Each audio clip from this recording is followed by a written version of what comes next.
Welcome to the Mindset Chick podcast. If you are looking to stop settling and want to gain the clarity and confidence to manifest the life and biz of your dreams, then this show is for you. I'm your host, Christy Deer, sharing with you simple yet powerful and effective mindset tips that will allow you to attract more abundance, prosperity, and success into your life. So get ready, get excited, and let's go manifest some amazing things together. Hey, and welcome back to the Mindset Chick podcast. I am so happy to have you here. And today we have a very special guest, somebody I'm very excited to introduce you to. Her name is Poonam Bhuchar. Poonam is an extraordinary woman. After surviving sexual assault, multiple suicide attempts, and an abusive arranged marriage, she went on to build the life of her dreams. After leaving the pain of her past behind, today she is a successful lawyer with a wonderful family and support system. Her life calling is now to aid others with the SAFE method, a step-by-step system for transcending the darkness of pain. Poonam also has a new book out called Safe from the Pain. So Poonam, it's so great to have you on. And I'm so excited to be on. Thank you, Christy, for having me. Yes. So I just like to dive right in. You talk about the SAFE method. I'd love for you just to explain what that is. Sure, Christy. So a lot of people would say to me, what was the process of you overcoming certain things in your journey? And when I look back, I use the acronym SAFE. And it's about being emotionally safe. A lot of us will hide our emotional trauma and not address it, and will shove it down instead of processing those feelings and being able to move on. So the SAFE method is my method of moving on from that emotional trauma to lead a more fulfilled and purposeful life. So the S stands for stop and accept that you're in pain. So a lot of us will just keep going on the hamster wheel. We'll keep ourselves so busy and we'll say that, we don't have time to think about anything. And we just keep walking through life very numb and not processing our pain.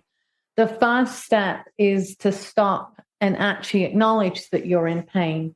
Many of us don't realize that we are. Sometimes, there's enough medical evidence out there to prove that it can manifest in physical ways. So for me, I had a lot of health issues because I was denying that I was in emotional pain.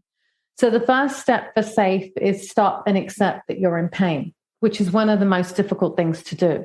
Yes. The second one, I talk about A, which is accept your responsibility for where you are.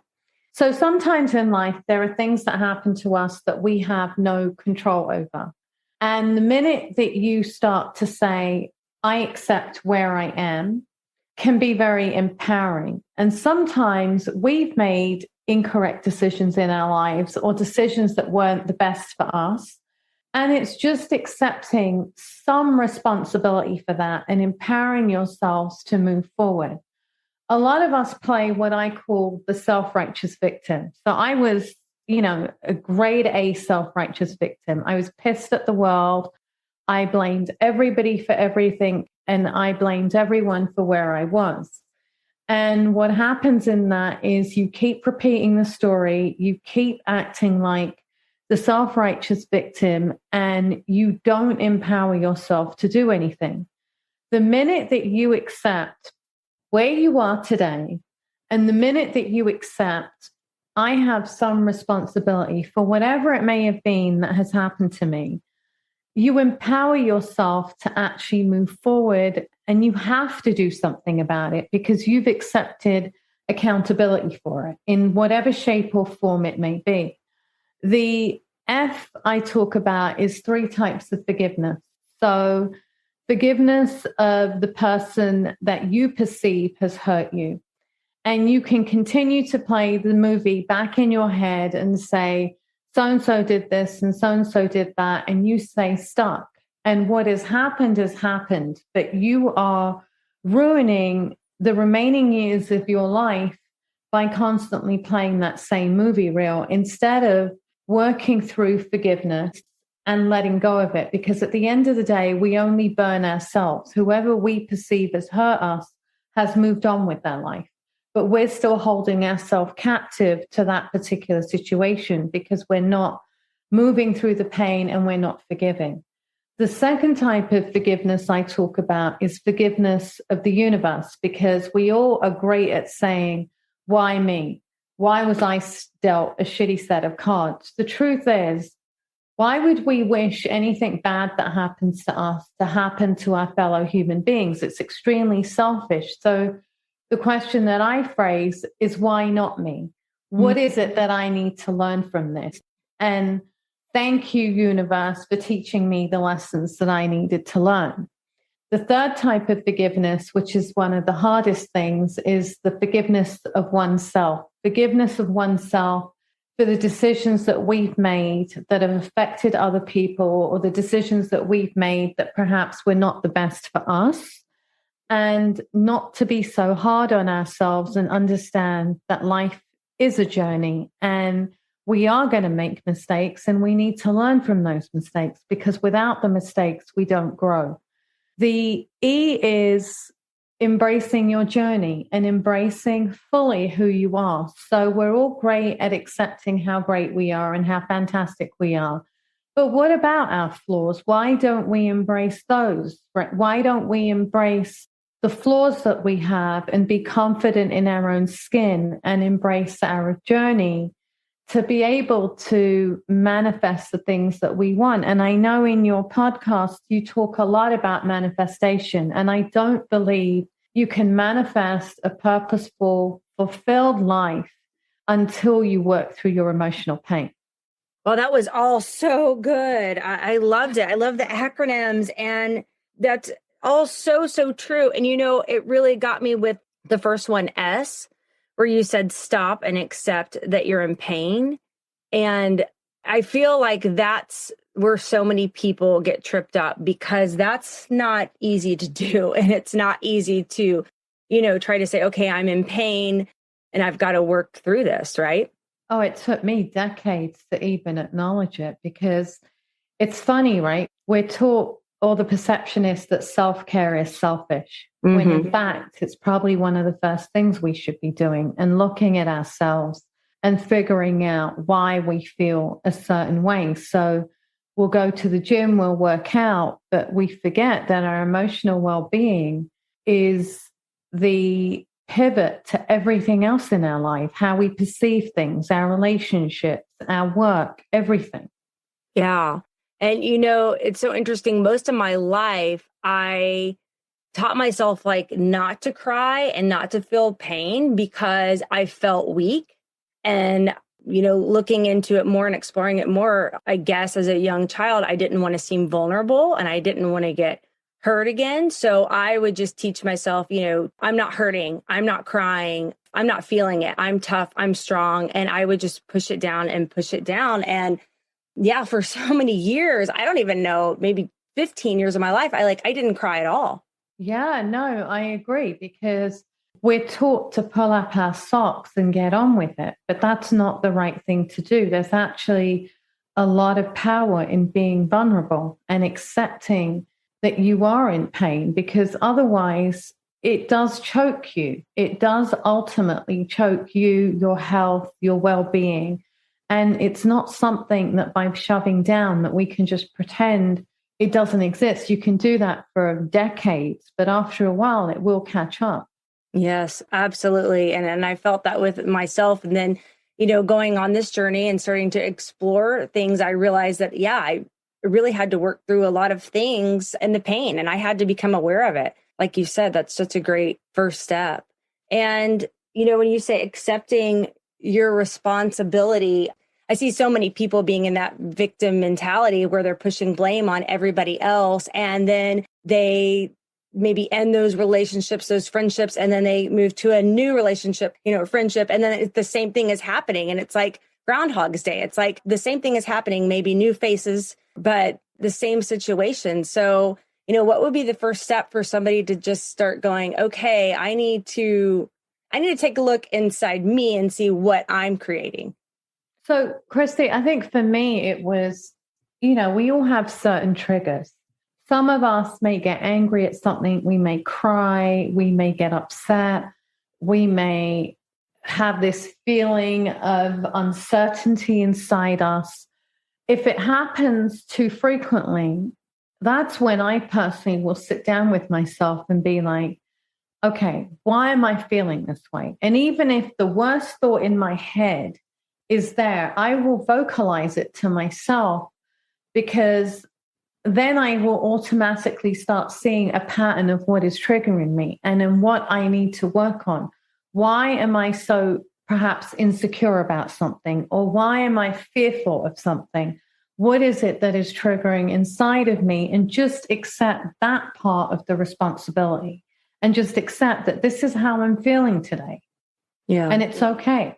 Yeah. And that's so good too, to just even say that to yourself, like, this is how I'm feeling and it's okay. Like, I don't have to be joyful every single day. I can have a day where maybe I don't feel so good, and I can sit with those emotions, and I can, like you said, journal and explore that and see what's coming up for me. And it's okay. Yeah, I mean, there are days where I just feel bratty for no reason. And I'm like, me too. I'm a brat today. Yeah. And I own it. For a while too, being a mindset and success coach, I would beat up on myself if I had a day where maybe I wasn't feeling joyful, or if I was feeling angry or frustrated. I would think, wait a minute, I shouldn't be feeling like this, because I've been learning about law of attraction and my thoughts create things, and I shouldn't be feeling like this. And I would, make myself feel guilty and shame myself. And I really learned after a while that wasn't very healthy. Right. And I think we tend to hold ourselves to higher standards, right? Yes. Almost like we have to be perfect, but that's not true. I can relate to exactly what you said. I help a lot of people process emotional pain, or I'll speak about it. And then when I have an off day, I'm like, well, that's great. You teach it, but look at what you're feeling. But then I'll work through it. And I remind myself that we're human. We all have these experiences. They don't just go away. It's a matter of working through them. Yes, you're so right. And what I've been trying to do is look at the emotions and, look at them as blessings. Like, okay, they're trying to teach me something, right? There's something coming up that I'm being triggered by, or, or I'm upset today. Maybe this is trying to teach me something that I need to work through or let go of. Absolutely. And sometimes that can take a few days, and sometimes that can take months. It depends on how deep that trauma is.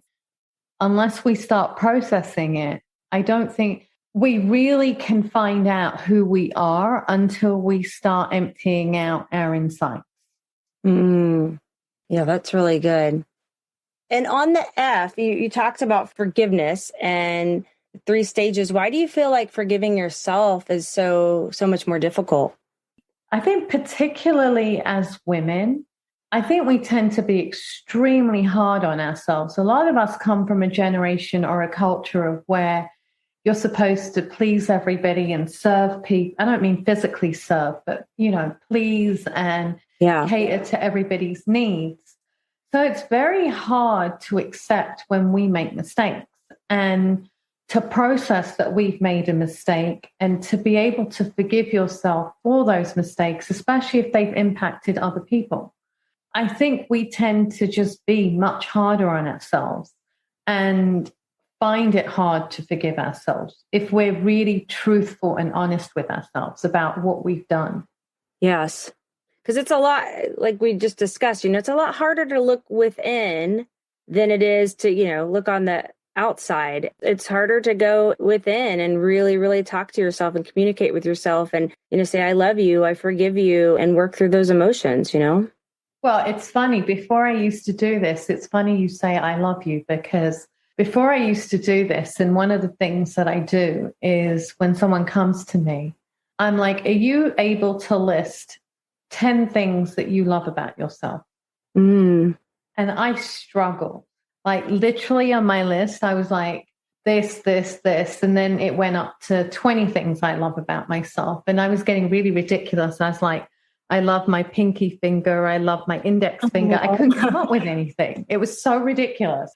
And then when you work through your emotions and when you're able to forgive yourself, there is this part of you that does love who you are and loves yourself. And I think it does shine through. Mm-hmm.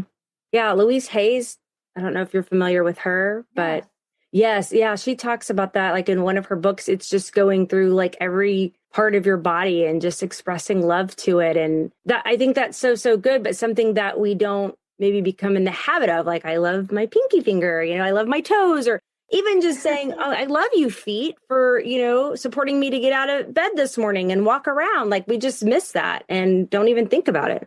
Those are things, after I had my stroke, those are things I no longer take for granted. Those are things that I'm like, okay, great, thank you. I can go and do this, or I can walk downstairs in the morning and get my coffee. Those are things that I'm so much more appreciative of. I bet. And so on the last one on E, you have, I love this, embracing your journey, and how, this kind of ties into the flaws and embracing your flaws. So what would you recommend somebody do to start embracing their flaws? Like maybe start sending love to those parts of your body? Yeah, I mean, physical, emotional flaws, or just like perhaps one of my flaws for a particular individual is I'm too blunt. And I forget that when I'm too blunt, perhaps the other person on the other side is not ready to receive what I'm saying. Mm-hmm. And I know, my friends know, that there is no filter in my mouth. It's on. It's like, yeah. Sometimes that's happened to me too. And I really had to go, okay, right. And they'll be like, okay, she has no filter and somehow she's able to get away with what she says. We have no idea why, but because I think people know it's not coming from a place of malice. But I do accept that in certain situations, that is a great asset to have. But in other situations, perhaps in personal relationships, it is part of a flaw. But I think when you accept it, you work with it and you acknowledge it. You're like, okay, this is part of me. And it is a flaw for some instances, but I'm working to be the best version of myself that I can be. I love it. And it just seems like when you're talking, it just seems so soothing and kind. And, just it's even shifting my energy, just thinking like if we all started talking to ourselves more like that, instead of like, oh, why did you say that? Why did you do that again? You're so stupid. Why can't you learn? And, that sometimes is more common for people to talk to themselves like that than it is to, embrace the flaw and talk to yourself more lovingly and saying, okay, this is something that you're doing. And maybe it could have been different in this situation, but I'm going to send love to you, embrace you, and learn from it. I agree, Christy. When we keep talking negatively to ourselves, we just feed those insecurities and we just feed that fear. Whereas to be able to walk in a room and say, yeah, I don't have a filter and I apologize ahead of time. I'm getting better at it, but this is who I am. And I think people are like, okay, she is who she is. You're not leading two facets of your life, right? The one inside and the one outside. You tend to have two sides to your personality when you're trying to hide something, when you're trying to hide an insecurity, or you're trying to hide a fear, or you're trying to hide your emotional pain. Mm-hmm. But when you've embraced it and it's become one, what you see is what you get. That's really good too. I like that a lot. And so, Poonam, what is your favorite quote or mantra that you love to live by? One of the ones that I love is, don't let your past make you bitter. Let it make you better. Ooh, I like that. That's really, really good. Let it make you better. Yeah. And it's just about appreciating every single day that we have. And I honestly believe that when I read that quote somewhere, I was like, I read it years ago. And it was literally like, there is no tomorrow. Just value what you have today. And whatever you want to do in life, just do it. Mm-hmm. It's so good. And so your book, Safe from the Pain, just came out recently, right? Yes, it came out in second week of January. Oh, awesome. I cannot wait to check it out. I'm really excited. Thank you. And so, Poonam, how can the listeners connect with you, find your book, and, learn more about you? Sure. So I have a website, emotionallysafe.com. I have an Instagram page, emotionally_safe. I have a Facebook page, Emotionally Safe. The book can be bought on Amazon. I also did the Audible myself. So the Audible's there, Amazon, it's on Kindle, it's on Barnes and Nobles. And if anybody does read it and likes it, please leave me a review. Yeah, so that's how everybody can connect with the book. I love it. I love it. Well, yeah, I'm excited to check it out and read it. I really enjoyed you coming on and just sharing so much of your wisdom. I love the SAFE method. I think it's so valuable, and I just love the way you explained it. It's very helpful. Thank you so much, Christy. And I really appreciate you for giving us the platform to be able to share our stories. Thank you. Oh, you're welcome. And remember, friend, to dream big, follow your heart, and never give up on you, because you're worth it. Thank you for joining me today on the Mindset Chick podcast. I hope this show has you waking up every morning excited about the new manifestations you have created in your life. And if you would honor me with a 5-star review over in iTunes, I will happily enter your name in my Mindset Chick swag giveaway. Make sure you add your name to the review, and I will reach out to you if you're the winner. I really appreciate you spending your time with me. Be sure to visit me at mindsetchick.com for past episodes and more gifts that will help you to manifest your dreams into reality.